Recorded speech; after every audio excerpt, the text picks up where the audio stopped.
Excellencies, delegates, colleagues, good afternoon and welcome to the side event, National Mechanism for Implementation, Reporting and Follow-up and Social Participation, Strengthening Human Rights Implementation at the National Level.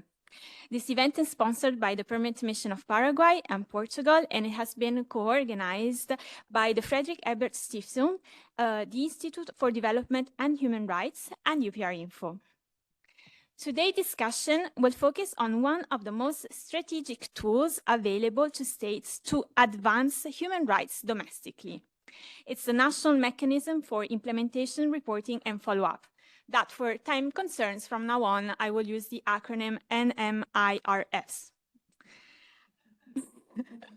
According to the definition of the Office of the High Commissioner of Human Rights, NMIRFs are national public structures mandated to coordinate and prepare reports for international and regional human rights mechanisms, as well as to follow up on treaty obligations and recommendations. These mechanisms often bring together focal points from the executive, the legislative, and executive branches, but also statistical institutes and sometimes national human rights institutions and other national actors. Their aim is to strengthen the implementation of international human rights recommendations, improve the preparation of state reports, and enhance the monitoring of compliance with international obligations and human rights policies.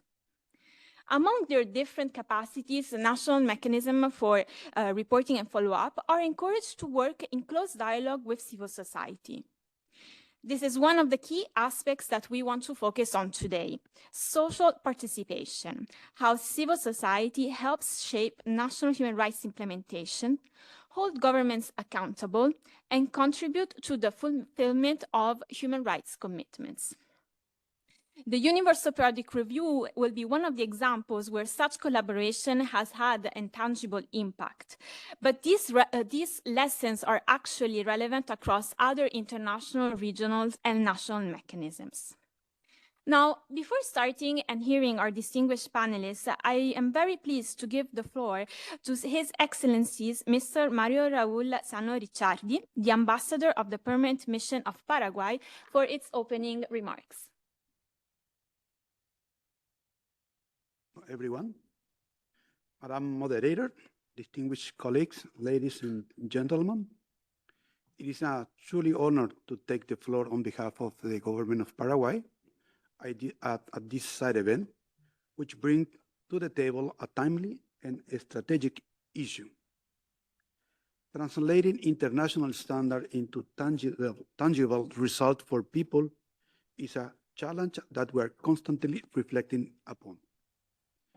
For my country, Paraguay, this space is especially valuable because it allows us to compare approaches, learn from the good practices, and at the same time to share experience that may be useful to other members.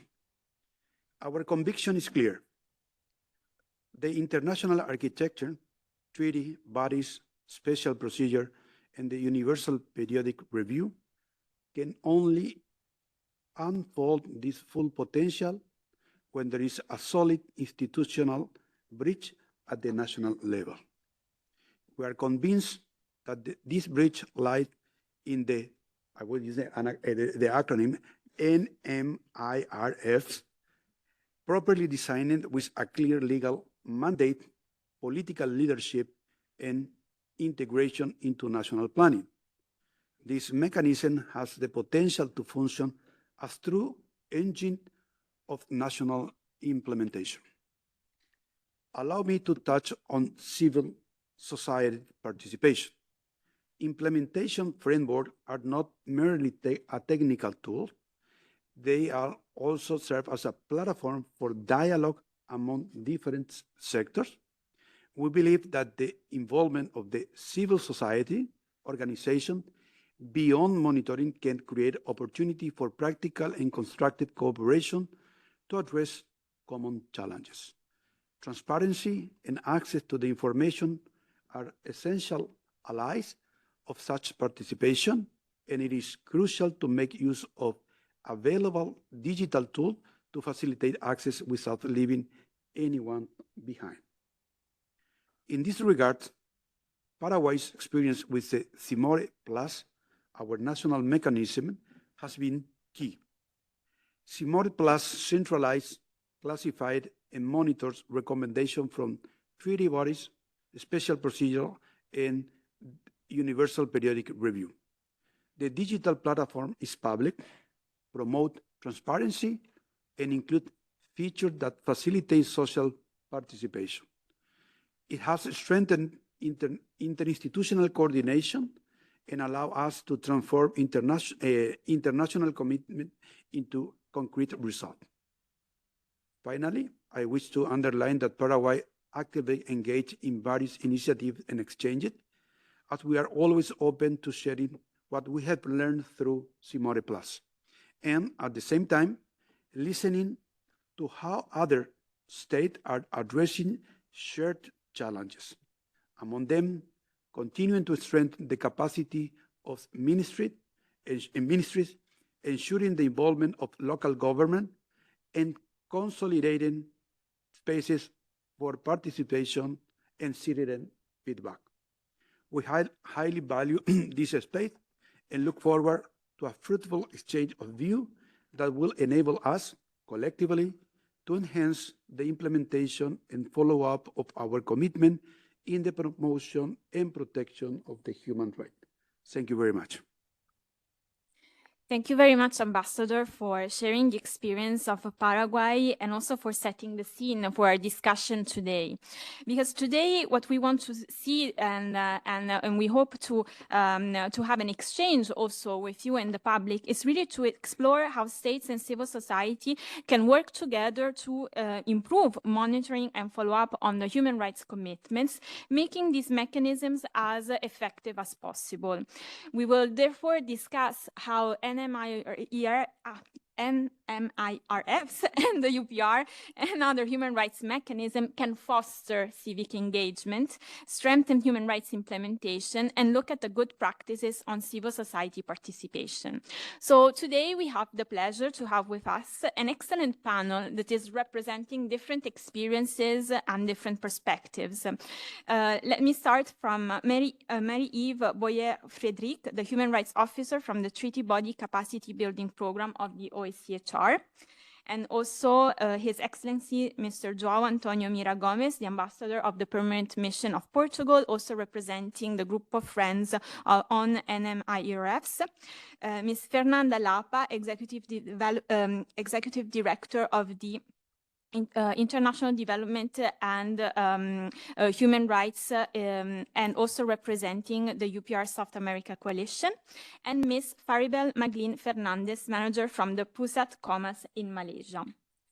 Following the intervention of our panelists, you will be invited from the floor to ask questions or clarifications about the intervention. So without further taking more time, I would like to open the discussion. And as we have seen, and also as the ambassador has mentioned, the concept of a national mechanism is not new. And the Office of the High Commissioner of Human Rights in the recent years has placed increasing emphasis in supporting states to establish and strengthen the NMIRFs. And it has been doing so by providing guidance, by publishing case studies and guidelines on how to strengthen this mechanism. But beyond that, it has been investing in capacity building and development of tools to make this mechanism more effective and impactful. And one of the most notable of these tools is the National Recommendations Tracking Database, also with an acronym NRTD.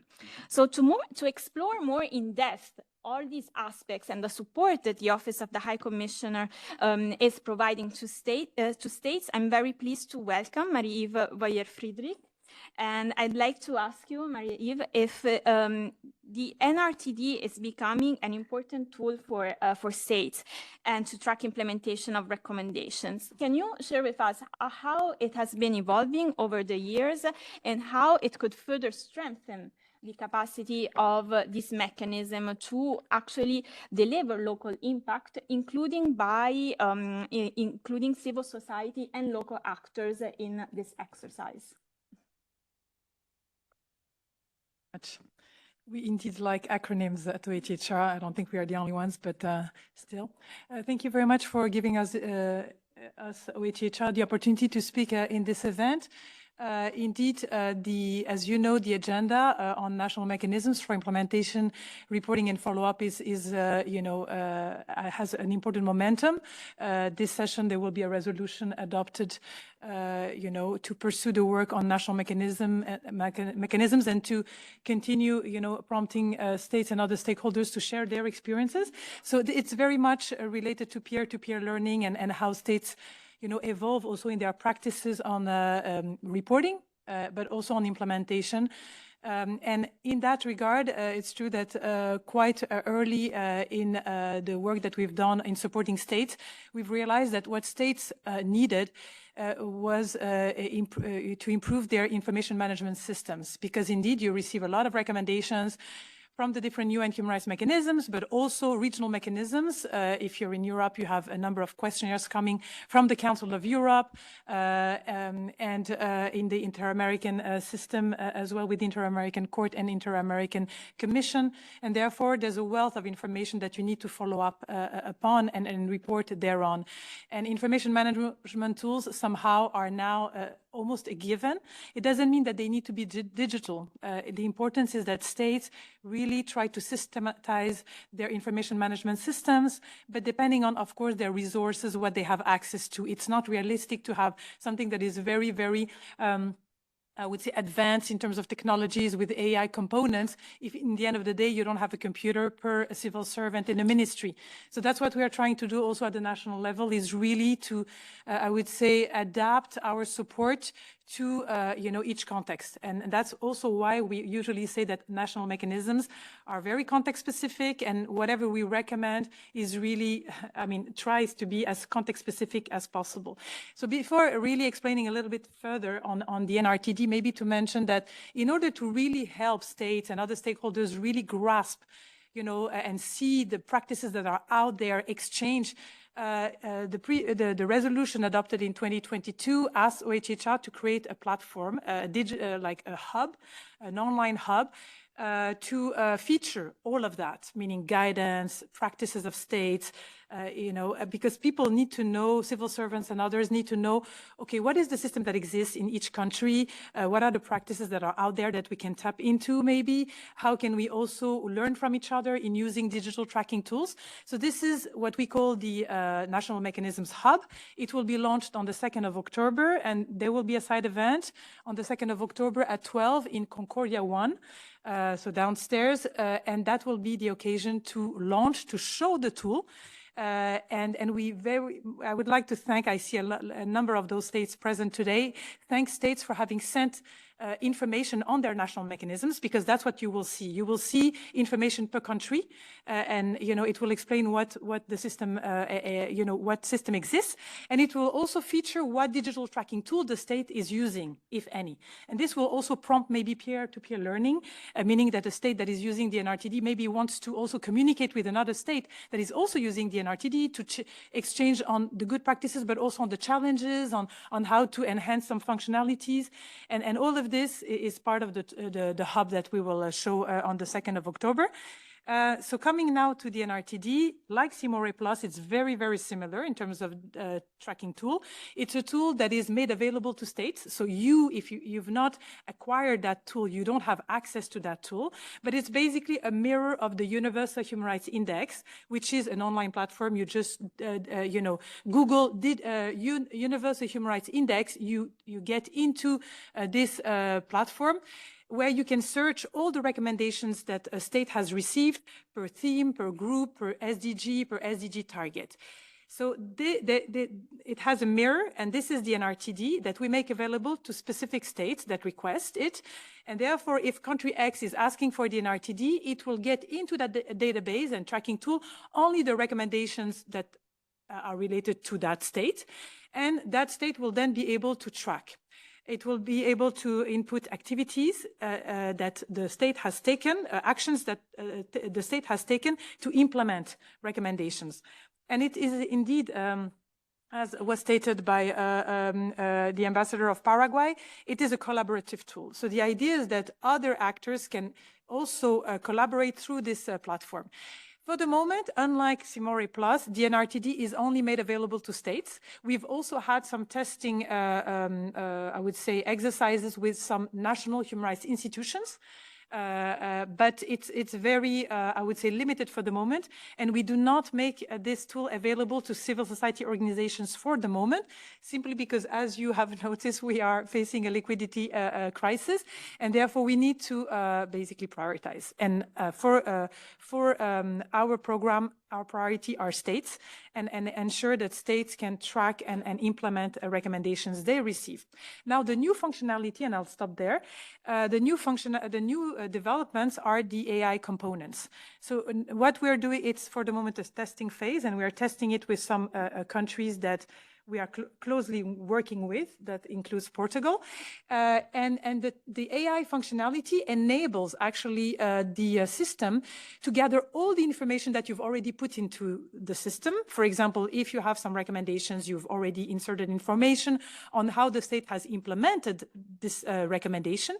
Well, if you put that information under a UPR recommendation, but it also actually responds to recommendations from a treaty body, you don't need to then put the information elsewhere in the system. It will really collect all that and gather it somewhere where you can basically then report thereon. You will be able to say, this is what we've done. So it really facilitates information gathering. And this is a functionality that we've developed to track, basically collect information on the activities that were inputted, but also for the reporting module. And we have now and that's maybe something that is a bit different from other tracking tools, we have reporting modules. This means that once you have inputted activities to basically report on the implementation of recommendations, you can then generate a report to the UPR, a midterm report, replies to lists of issues prior to reporting. It's already integrated in it. And the AI functionalities have already been trained to think like a UN treaty body, meaning to show the information that you need that is maybe still missing in your database and that you still need to collect in order to clearly respond to the requirements of UN treaty bodies or the UPR. So that would be I would say, the new functionalities. Thank you. Thank you very much for updating us on all the new efforts and projects that OHCHR is putting in place to support states and to adapt to the different contexts on how to support their monitoring and implementation, and especially for fostering this peer exchange that is always very fruitful for all. Now, I'd like to turn instead to ask about the experience of a state that has developed a coordinated approach to approach human rights commitments. Portugal has established its National Human Rights Committee in 2010, following a voluntary commitment made after its first UPR review in 2009. And in addition, Portugal also co-founded and chairs the Group of Friends on NMIRFs in Geneva.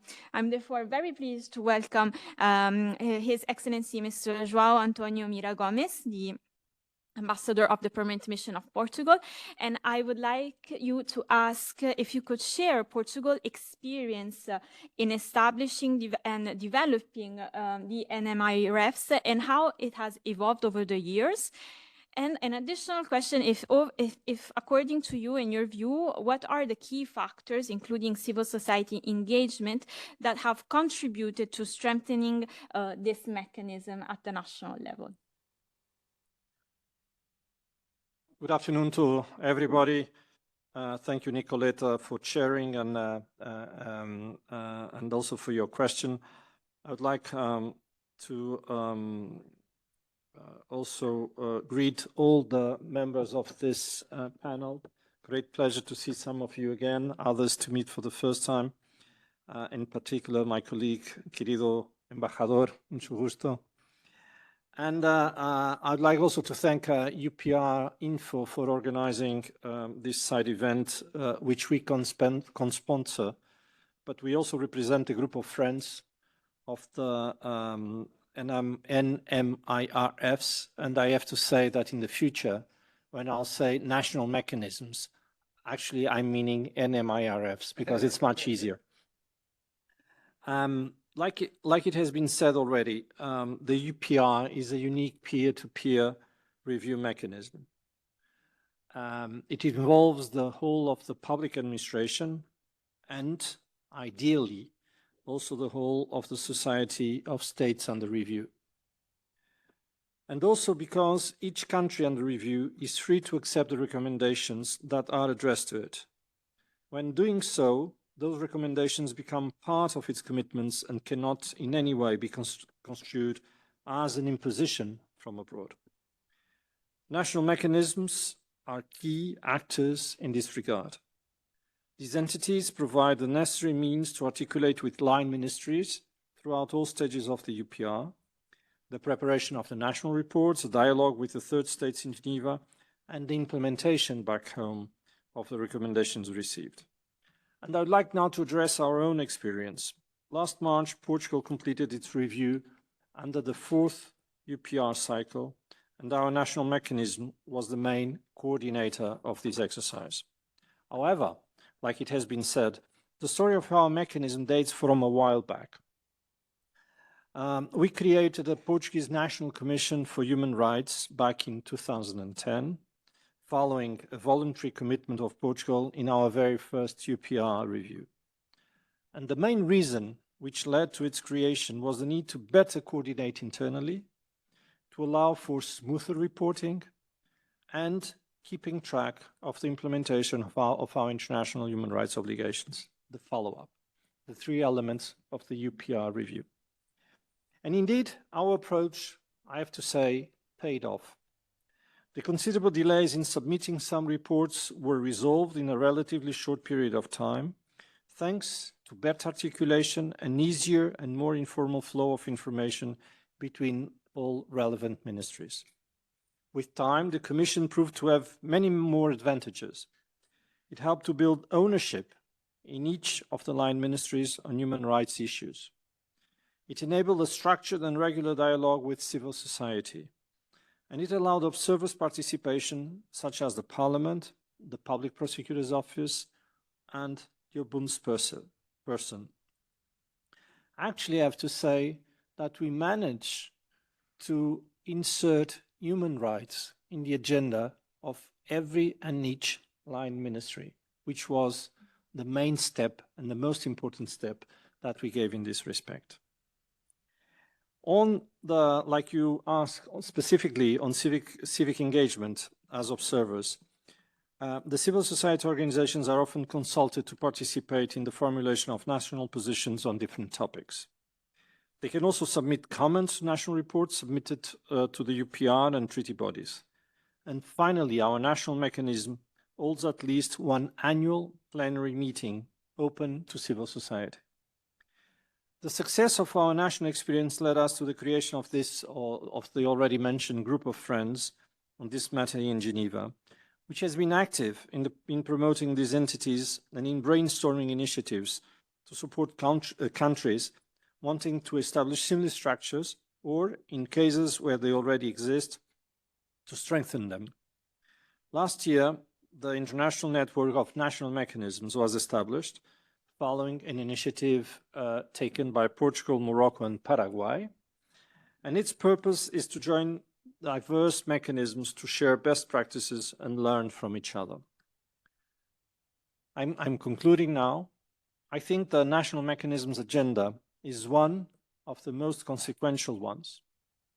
The mechanisms are flexible and versatile, with no one-size-fits-all, which makes them unique practical instruments, thus ensuring that the human rights agenda is not just restricted to the UN corridors out there, but as a concrete impact on the lives of our citizens. And that is the final purpose of everything that we are doing here together. Thank you. Thank you very much, Ambassador, for sharing this message and for sharing your experience on how Portugal has evolved its national mechanism, especially on the solutions that you have found to integrate and consult with civil society. And I hope that this can be inspiring for other states. But now let's hear from the perspective of civil society. And I'm very pleased to welcome Ms. Fernanda Lapa, Executive Director of the Institute for Development and Human Rights, and also representing the UPR South America Coalition, with whom also has helped and co-organize this event. IDDH is a Brazilian civil society organization that works to strengthen civic space in Brazil and across the region through human rights education and by coordinating civil society organizations to expand and decentralize participation in international human rights.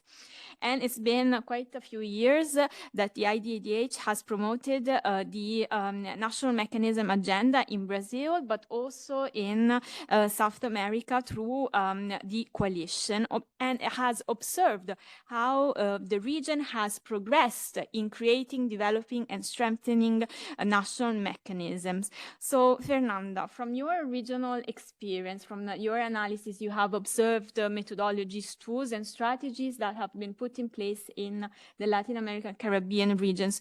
What are the key findings and the proposal that you'd like to share with us? Okay, good afternoon, everyone. I'd like to thank you, Nicoleta. It's an honor to be part of this panel discussing for us such a crucial issue. And to answer these questions, I'm pleased to officially launch today at this side event this report titled A Proposal for Social Participation in NMIRFs, and I'm going to continue as national mechanism as well, developed by IDDH with the support of FES Geneva. And you can access the full document through the QR code on the screen or visit our website from today. So let me start introducing IDDH, but Nicoleta has already gave some information, but it's an NGO based in Brazil that has been actively promoting human rights education across Latin America for the past 20 years. Our work includes training, designing methodologies, conducting research, and fostering collaboration among human rights defenders, advocating in international forums like this one.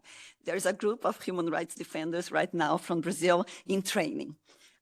This articulation has enabled us to closely follow the creation of the UPR Brazil Coalition, with now represented over 1,000 organizations in the country, and since 2021, the South American UPR Coalition, represented now by 10 countries in the region. So how did you arrive at this proposal? Since the fourth cycle of the UPR, the focus for civil society alongside states has been on local implementation. This is where engaging with national mechanism becomes vital.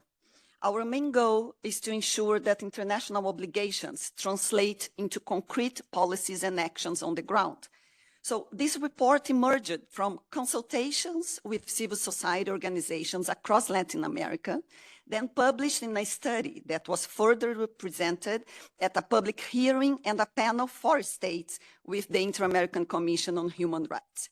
So this proposal and report is structured basically in 4 parts. First, an overview of the national mechanisms in the region. Second, a general guidelines for social participation. Third, concrete proposals for participation tools at different stages of reporting, follow-up, and implementation. And finally, reflection points and concerns that we could find in the study. So, regarding the state of art of the national mechanisms in the region, we identified at least 20 national mechanisms or digital tools in Latin America and the Caribbean region. Some still under development, such as Brazil. 13 of them have digital platforms, but only 6 are fully operational. Second, in the report, we define social participation as something much broader than just consultation, as we could heard today. During the reporting phase, that usually is where you have addressed social participation all the time. Here are some key guidelines to ensure effective participation, but of course, I'm just going to mention it in the report. You can go deeper afterwards. So transparency and access to information, accountability, channels for dialogue and communication, pluralist representation, and formal instruments of participation. So just some guidelines, and then we have more concrete ways of doing it in the report. So in the third chapter, we present concrete proposals divided into 3 action verbs. So the reporting, the follow-up, and the implementation, and that's why the NMIRF, no? Here we share a few examples. So for reporting, one example is the importance of states implementing public consultations that go beyond simply opening an online survey. We recommend a more comprehensive methodology that incorporates various stages of participation, that you can see some of them. For follow-up, we suggest that states use regular public hearings, for example, and digital platforms to create opportunities for diverse stakeholders to monitor the implementation of recommendations. For example, in Paraguay, civil society can contribute directly to the digital platform at the Simuri Plus, and not just the states. For the implementation phase, it's crucial that national mechanisms are aligned with national human rights action plans. Social participation should be integrated into the formulation of national strategies and public policies, ideally through permanent committees or ad hoc thematic working groups, as you can see now in Uruguay, for example. Finally, in the last section of the report, we raise 4 critical points of reflection.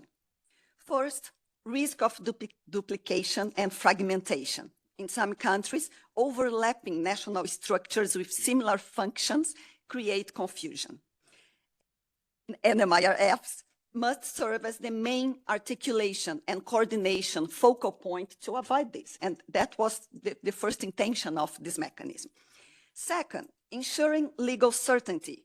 The mechanism should be established as permanent state policies with clear powers, resources, and institutional continuity, regardless of political change, imagining our Latin American region.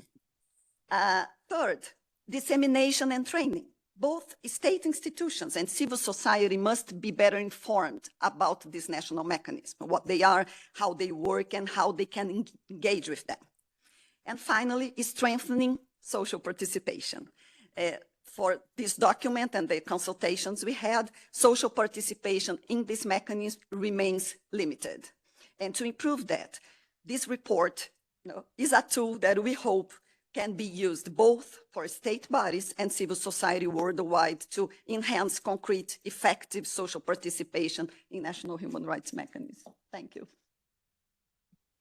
Thank you very much, Fernanda, for this very interesting overview of what is out there, what is the state of national mechanism in the Latin American Caribbean region, but especially for also providing these very concrete suggestions, recommendations on how ensuring social participation in monitoring and implementation of human rights obligations. So now from a regional perspective, we would like to focus at the national level, and I'd like to give the floor to the next speaker to share the national perspective on the role that civil society has in implementing and monitoring human rights recommendations, with a special focus on also the Universal Periodic Review. And I'm very pleased to welcome Ms. Faribel Maglin Fernandez from the Pusat Comas Malaysia. Faribel, you have extensive experience in the UPR, in human rights advocacy at the national level. From your experience, can you share from Malaysia what are the best practices on how you have been contributing to effectively follow up on human rights commitments? Good afternoon. And thank you, the moderator, Nicolette, for inviting us and organizing this event. I would also like to wish a good afternoon to His Excellency, Mr. Mario Raul, and also to our distinguished panelists here, whom are way much learned than I am, I believe so as well. So in my humble opinion and in my humble experience in the civil society back in Malaysia, we started off as our coalition. Just a minute. Our coalition started off as civil society organization, specifically on the UPR process, and in short, it's called Comango. So it's a coalition of civil society, consists of 46 organizations, and we started this process ever since 2018. And it's a process that is always led by a two-team secretariat from this coalition who will be coordinating and organizing the process. And it's the secretariat team is a rotating kind of a secretariat team. And as we started off, it's the process of the UPR starts with consultation, CSO's consultation. It starts monitoring where we are, what are the recommendations that has already been implemented, and how far it has been being implemented by the state government. But and then we also then monitor what are our demands, and the demands consistently, it's an ongoing process that we have, whether by thematic base or has a coalition by thematic as well. So this is, and we are all limited to the number of pages.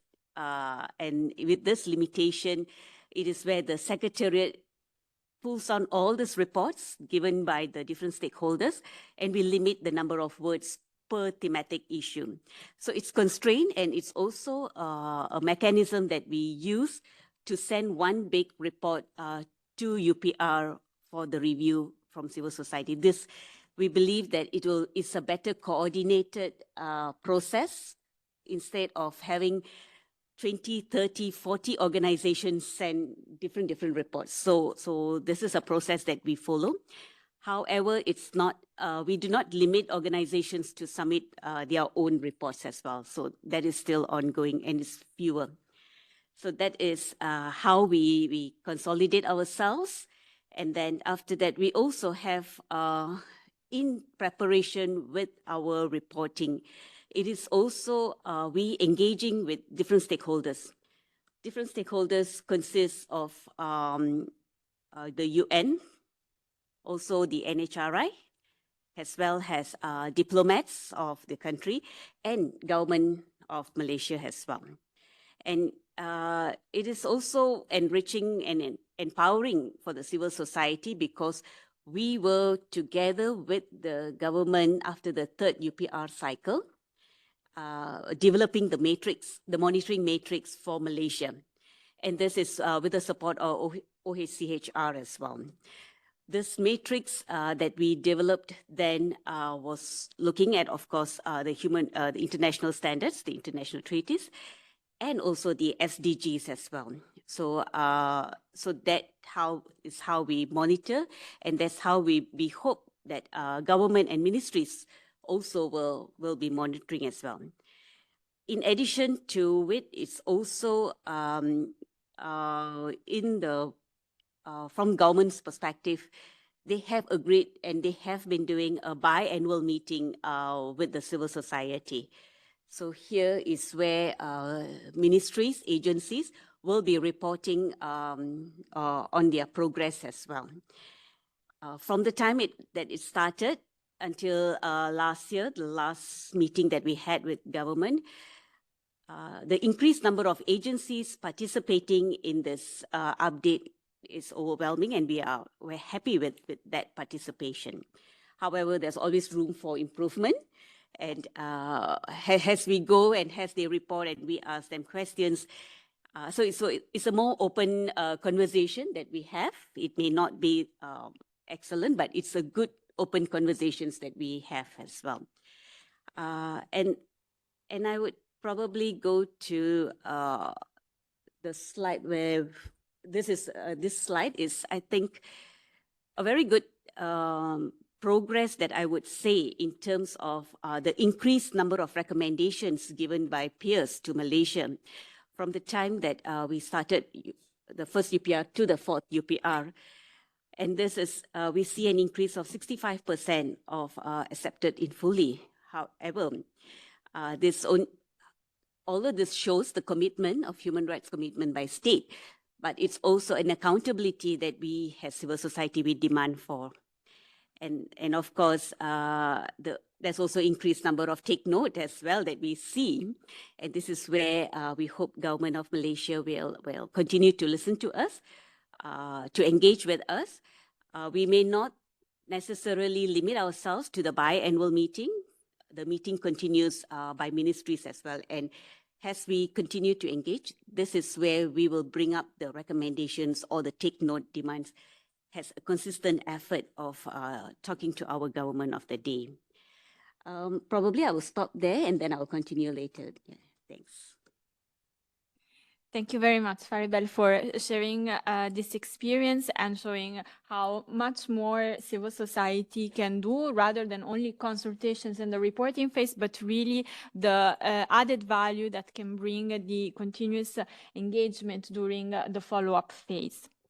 So thank you to our panelists for these first interventions. And I would like now to open the floor to see if anyone from the floor has any question to one or more of the panelists. So if you can raise your hand or tag.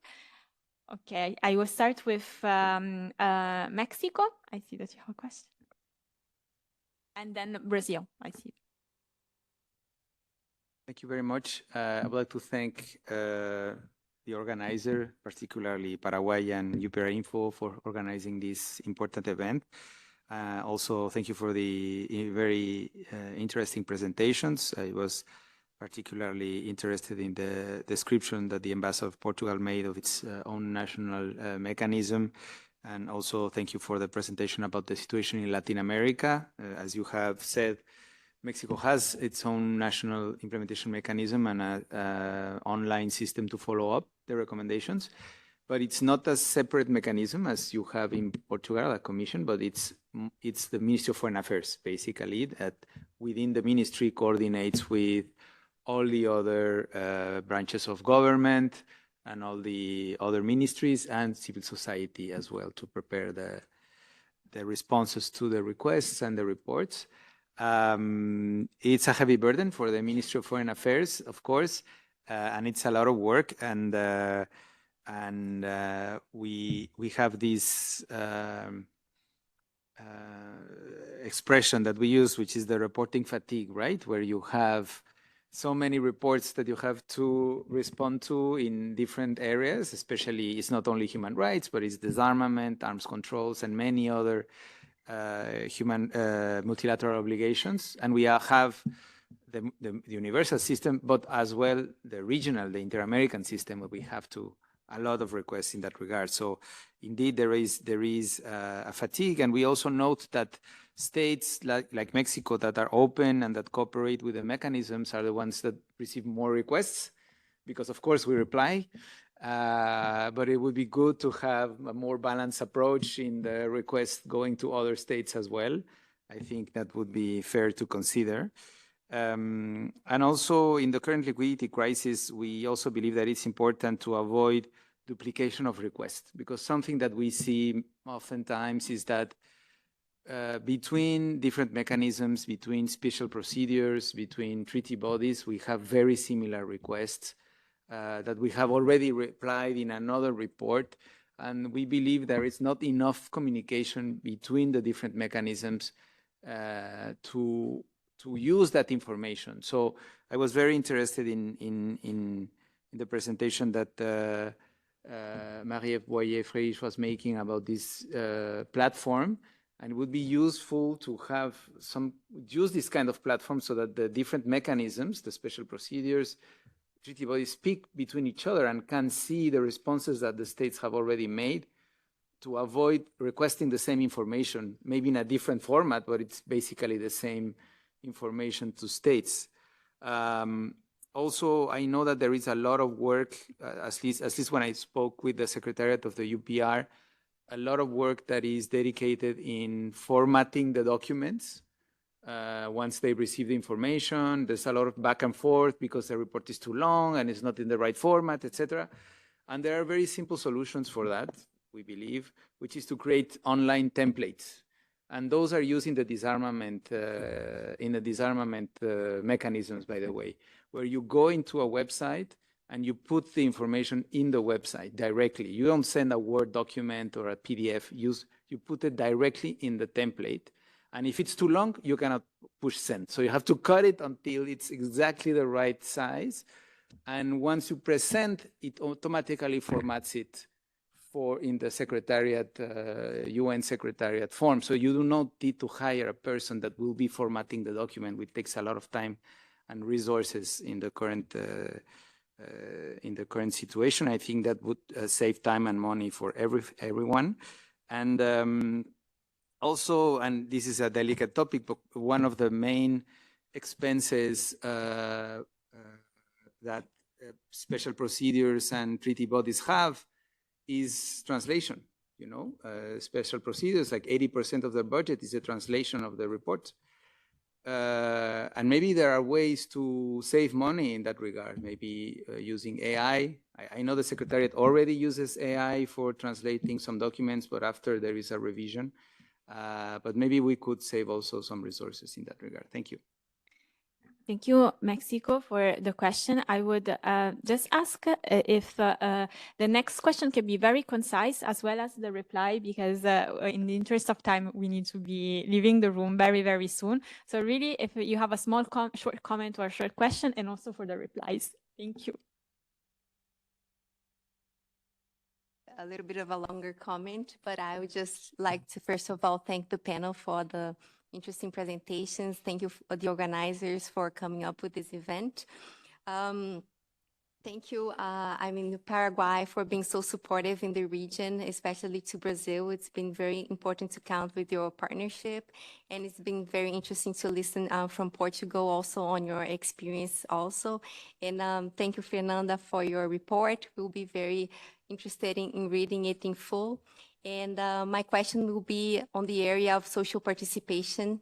How has Portugal, Paraguay, and other colleagues here have seen on the ground how we can better engage with civil society in the process of implementation and follow-up, so that we can take this information as a best practice here? Thank you very much.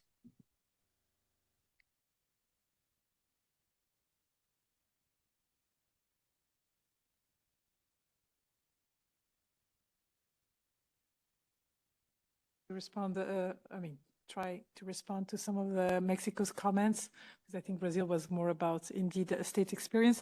So thank you very much. And indeed, this is we work with all states, and this is something that we get as feedback on a regular basis. Our capacity building program is not only about training, but also about hearing what the different stakeholders tell us and report on those to the treaty bodies, to the different human rights mechanisms. So just for you to know that it's also part of the things that we do. We will bring this feedback to the relevant mechanisms, even if they have heard it already, as you know.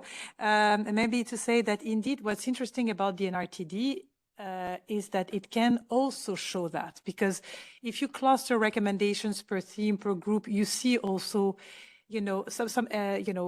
maybe the redundance or duplication. Duplication is not always something bad in itself, right? If there are a lot of recommendations about an issue, maybe it's because it needs to be looked into, especially when UPR, is tied with, having recommendations accepted or noted. That's also where the treaty bodies can also work on some issues and highlight some issues that may fall into the cracks. So, and that's the beauty of those digital tracking tools. But indeed, that's very much the case. And NRTD has reporting modules precisely for this purpose, meaning that when you enter the information in the boxes, it already has word limits. And if it, exceeds the word limit, it does not, save it. So that's also, I would say, it can also be, digital tracking tools can also be, a capacity building tools somehow. So that's what we found for the moment, until such time we have an online platform, as you said, with all these requirements. Thanks. The Ambassador of Portugal, you wanted to reply very concisely. Yeah, concisely.